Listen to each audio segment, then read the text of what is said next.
Good morning, welcome to my channel. और आज के इस वीडियो लेक्चर में हम अपना डिस्कशन कंटिन्यू रखेंगे वाइल्ड लाइफ एक्ट के ऊपर। तो पिछले वीडियो में हमने देखा कि वाइल्ड लाइफ एक्ट को बनाने के पीछे क्या ऑब्जेक्टिव थे, वाइल्ड लाइफ एक्ट के अंडर कौन कौन सी अथॉरिटीज़ को फॉर्म किया गया है, वाइल्ड लाइफ एक्ट में हंटिंग को लेके क्या प्रोविज़न है, हंटिंग कब कब लीगलाइज करी जा सकती है। अब आज के इस वीडियो का टॉपिक है प्रोटेक्टेड एरियाज़। प्रोटेक्टेड एरियाज़ मतलब जहाँ पे इस पर्टिकुलर एक्ट के प्रोविज़न अप्लाई होते हैं, जहाँ पे हंटिंग इलीगल होती है, जहाँ पे एंट्री का राइट रेस्ट्रिक्टेड होता है। एंट्री आप तभी क्लेम कर सकते हैं जब आप लीगली, जब आपको अलाउड किया गया है इस एक्ट के अंडर, या जो भी अथॉरिटीज़ हैं, जो भी रेलेवेंट अथॉरिटीज़ वो अगर आपको अलाउ करती हैं, वे अगर आपको एक्सेस का राइट देती हैं, तभी आप एक्सेस कर पाएंगे। तो without any further delay start करते हैं आज का हमारा ये वीडियो लेक्चर।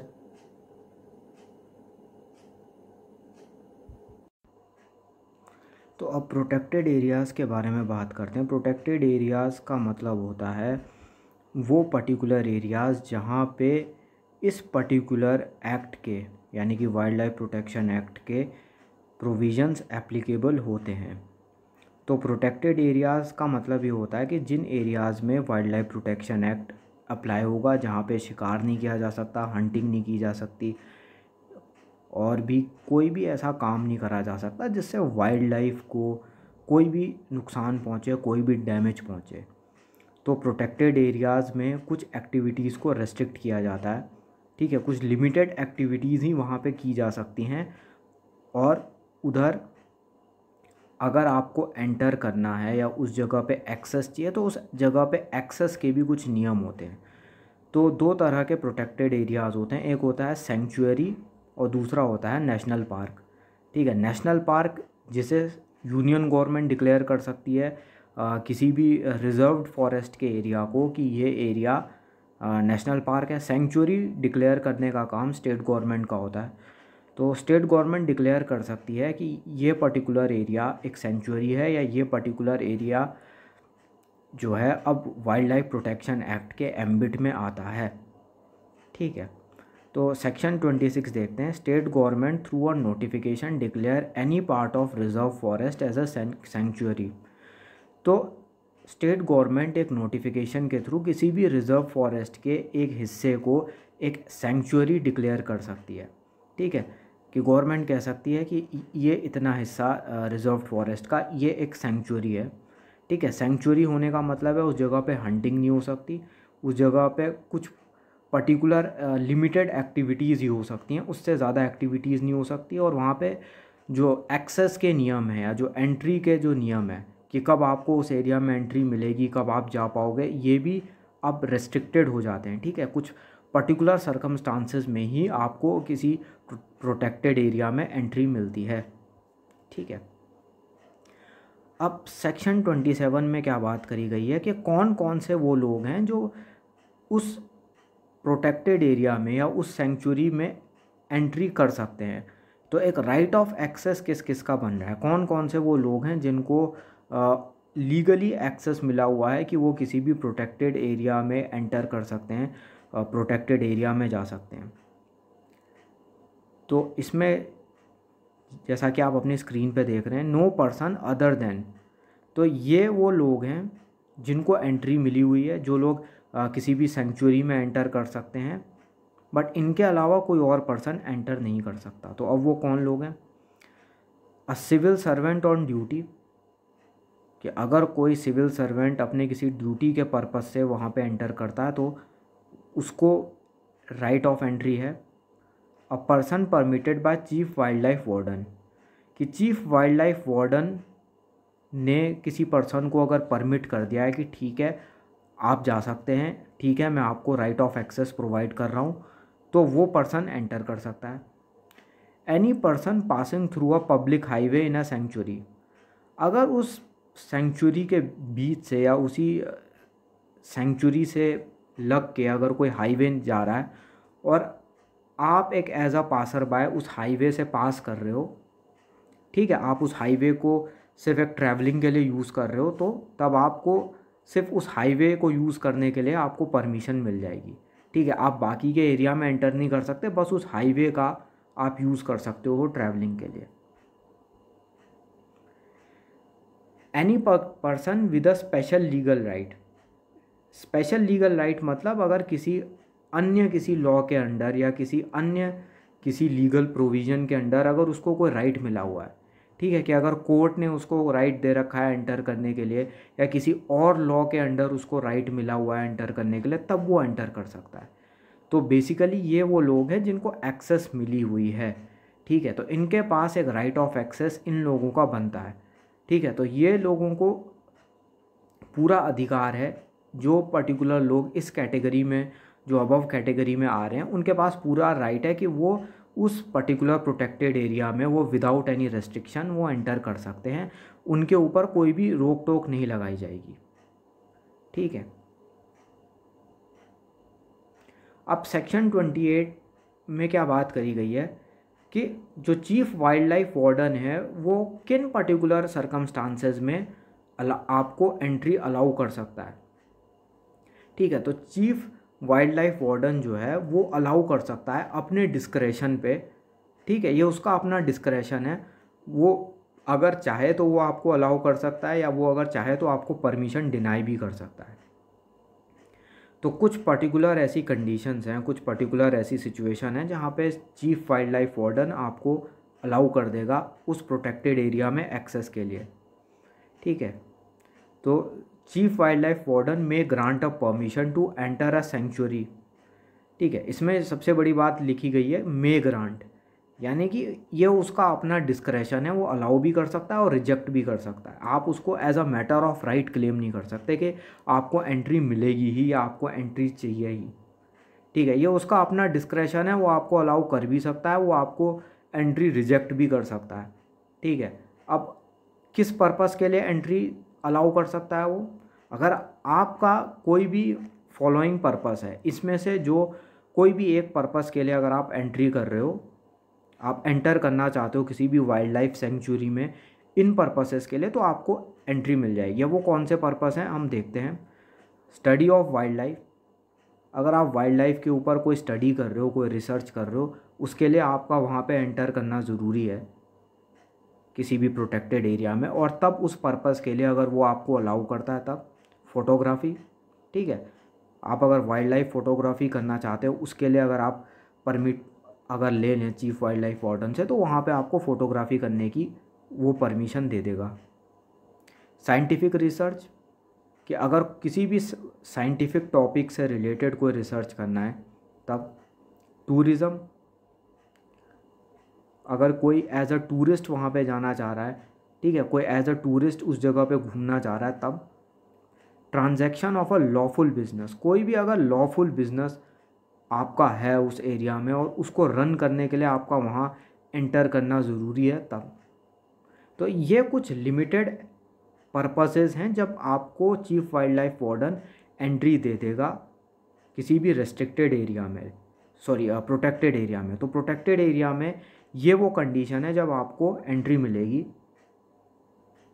अदरवाइज आपको वो एंट्री मना भी कर सकता है, क्योंकि सबसे बड़ी बात यहाँ पे लिखी हुई है मे ग्रांट अ परमिशन, तो it is at his discretion, वो अलाउ कर भी सकता है नहीं, या वो आपको एंट्री रिजेक्ट भी कर सकता है आपकी, वो आपको एंट्री देने से मना भी कर सकता है, वो डिनाई कर सकता है। तो डिनाई करने का भी राइट है उसके पास, चीफ वाइल्ड लाइफ वार्डन के पास। अब वही बात नेशनल पार्क के लिए कही गई है। अब नेशनल पार्क सेक्शन 38 में आता है, इसमें भी नियम बेसिकली सारे वही हैं कि नेशनल पार्क में एंटर कौन करेगा या नेशनल पार्क में किन किन पर्पसेस के लिए आपको एंट्री मिलेगी, वो सारे प्रोविज़न, वो सारे लॉज वही अप्लाई होंगे जो सेंचुरी के लिए अप्लाई होते हैं। बस यहाँ पे परमिशन जो है वो director of preservation of wild life देगा, कि director of wildlife preservation यहाँ पे एंट्री देंगे। ठीक है, कि पिछली वीडियो में हमने इस चीज़ को डिस्कस करा है कि स्टेट लेवल पे वाइल्ड लाइफ के लिए अथॉरिटी कौन होता है, चीफ वाइल्ड लाइफ वार्डन, और यूनियन लेवल पे, सेंट्रल लेवल पे अथॉरिटी होता है आपका director of wildlife preservation. तो director of wildlife preservation यहाँ पे अथॉरिटी हो जाएंगे, वो ये डिसाइड करेंगे कि आपको एंट्री देनी है या नहीं देनी है। एंट्री देना या ना देना वो director of wildlife preservation के डिस्क्रेशन के ऊपर होगा। तो बाकी नियम वही अप्लाई होंगे जो सेंचुरी में अप्लाई होते हैं, बस अथॉरिटी चेंज हो जाएगी। यहाँ पे चीफ वाइल्ड लाइफ वार्डन की बजाय director of wildlife preservation की अथॉरिटी आ जाएगी। अब उसके बाद जो नेक्स्ट टॉपिक आपके सिलेबस के अकॉर्डिंग वो है जू से रिलेटेड अथॉरिटीज़, कि जूस जो होते हैं, जो हमारे जितने चिड़ियाघर होते हैं, उन पे क्या रेगुलेशंस होते हैं, उनके ऊपर क्या रेगुलेशन अप्लाई होते हैं। ठीक है, तो जो सेंट्रल जू अथॉरिटी है वो जूस के लिए नियम बनाती है, जूस के लिए एक स्टैंडर्ड सेट करती है। ठीक है, कि अगर किसी पर्सन को एक ज़ू रन करना है, आप अगर एक ज़ू रन करना चाहते हो तो ज़ू को रन करने के लिए क्या क्या मिनिमम स्टैंडर्ड्स होने चाहिए, कौन कौन सी चीज़ों का ख्याल रखा जाना चाहिए, तो ये सब डिसाइड करने का जो डिस्क्रेशन है वो ज़ू अथॉरिटीज़ के ऊपर होता है। तो ज़ू अथॉरिटी ये डिसाइड करेगी।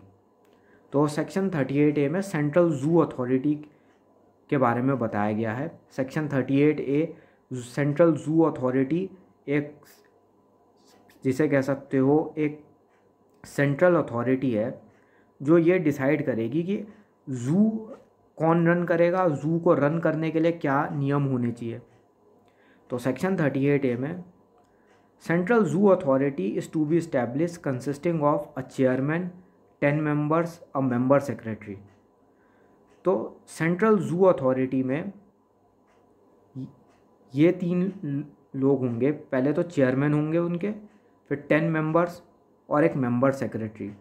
All of the above shall hold their office for a period of 3 years. तो इनके ऑफिस का जो टर्म होगा वो 3 ईयर्स होगा, कि 3 ईयर्स तक के लिए ये अपनी पोजीशन को होल्ड कर सकते हैं। सेक्शन 38C, अब सेक्शन 38C ये बताता है कि CZA यानी कि सेंट्रल ज़ू अथॉरिटी के पास क्या क्या पावर्स हैं, क्या क्या उनके पास लीगल राइट्स हैं। तो central zoo authority can specify minimum standards for a zoo, कि ज़ू के लिए मिनिमम स्टैंडर्ड्स क्या होने चाहिए, कि एक ज़ू को रन करने के लिए मिनिमम किन किन चीज़ों की आवश्यकता होगी, कौन क्या क्या फैसिलिटी मिनिमम उस ज़ू में होनी चाहिए। तो ज़ू के लिए मिनिमम फैसिलिटी क्या चाहिए, ज़ू के लिए मिनिमम इंफ्रास्ट्रक्चर क्या होना चाहिए, ये डिसाइड करने का काम सेंट्रल ज़ू अथॉरिटी करेगी। Evaluate the functioning of zoo on the basis of such standard, उसी स्टैंडर्ड के बेसिस पे ज़ू की फंक्शनिंग कैसे होगी उसको डिसाइड कर सकती है। ज़ू की फंक्शनिंग को इवेल्युएट कर सकती है, वो चेक कर सकती है कि जो भी ज़ू रन करने वाली जो ऑर्गेनाइजेशन है, जो भी संस्था जो ज़ू को मैनेज कर रही है, वो उस तय स्टैंडर्ड के अकॉर्डिंग मैनेज कर रही है या नहीं कर रही है, कि जो मिनिमम इंफ्रास्ट्रक्चर होना चाहिए वो है या नहीं है, या जो भी अन्य जो मिनिमम रिक्वायरमेंट्स जो मीट उन्हें करना चाहिए वो मीट कर रहे हैं या नहीं कर रहे हैं। रिकॉग्नाइज और डी रिकॉग्नाइज ज़ू, किसी भी ज़ू को रिकॉग्नाइज कर सकता है या डी रिकॉग्नाइज कर सकता है central zoo authority. Identify endangered species, ठीक है, एंडेंजर्ड स्पीसीज़ कौन कौन है इसका आइडेंटिफिकेशन वो कर सकते हैं। Coordinate acquisition exchange and loaning of animals, कि अगर एक ज़ू से दूसरे ज़ू में अगर एनिमल्स को ट्रांसफ़र करना है, या एक ज़ू से दूसरे ज़ू में अगर किसी भी तरह से कह सकते हो कि ट्रांसपोर्टेशन कैसे करना है, उसको कोऑर्डिनेट करने का राइट भी सेंट्रल ज़ू अथॉरिटी के पास होता है। इंश्योर प्रॉपर मेंटेनेंस, कि जो मिनिमम इंफ्रास्ट्रक्चर जो होना चाहिए ज़ू में उसका मेंटेनेंस हो रहा है कि नहीं हो रहा है। ट्रेनिंग ऑफ ज़ू स्टाफ की training. Carry out research program, अगर कोई रिसर्च प्रोग्राम वगैरह कंडक्ट करना है तो उसको ऑथराइज़ कर सकते हैं। प्रोवाइड टेक्निकल असिस्टेंस, कि अगर किसी भी तरह की कोई टेक्निकल असिस्टेंस चाहिए ज़ू रन करने वाले ऑर्गेनाइजेशन को, जो भी ज़ू रन करने वाली संस्था है उसको कोई भी टेक्निकल असिस्टेंस की ज़रूरत पड़ेगी तब, ठीक है। अब सेक्शन 38H में क्या कहा गया है, no zoo can operate in India without the approval of central zoo authority. तो CZA की परमिशन के बिना, सेंट्रल ज़ू अथॉरिटी की परमिशन के बिना कोई भी पर्सन या कोई भी ऑर्गेनाइजेशन इंडिया में ज़ू रन नहीं कर सकता। आप ज़ू तभी रन कर सकते हो जब आपके पास सेंट्रल ज़ू अथॉरिटी की परमिशन होगी। CZA कैन कैंसिल और suspend recognition of any zoo. तो सेंट्रल ज़ू अथॉरिटी के पास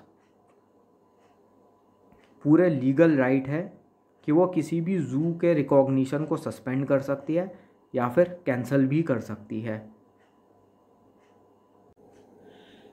तो आज के वीडियो में बस इतना ही। अगर आपके कोई भी डाउट्स हैं तो उसको कमेंट सेक्शन में ज़रूर मेंशन करिए। मैं कोशिश करूँगा सभी के कमेंट्स का एक बार रिप्लाई करने की। नेक्स्ट वीडियो में हम इसी डिस्कशन को आगे कंटिन्यू करेंगे और उसके बाद इससे रिलेटेड कुछ केस लॉज भी डिस्कस करेंगे। तब अगली वीडियो के आने तक थैंक यू फॉर वॉचिंग।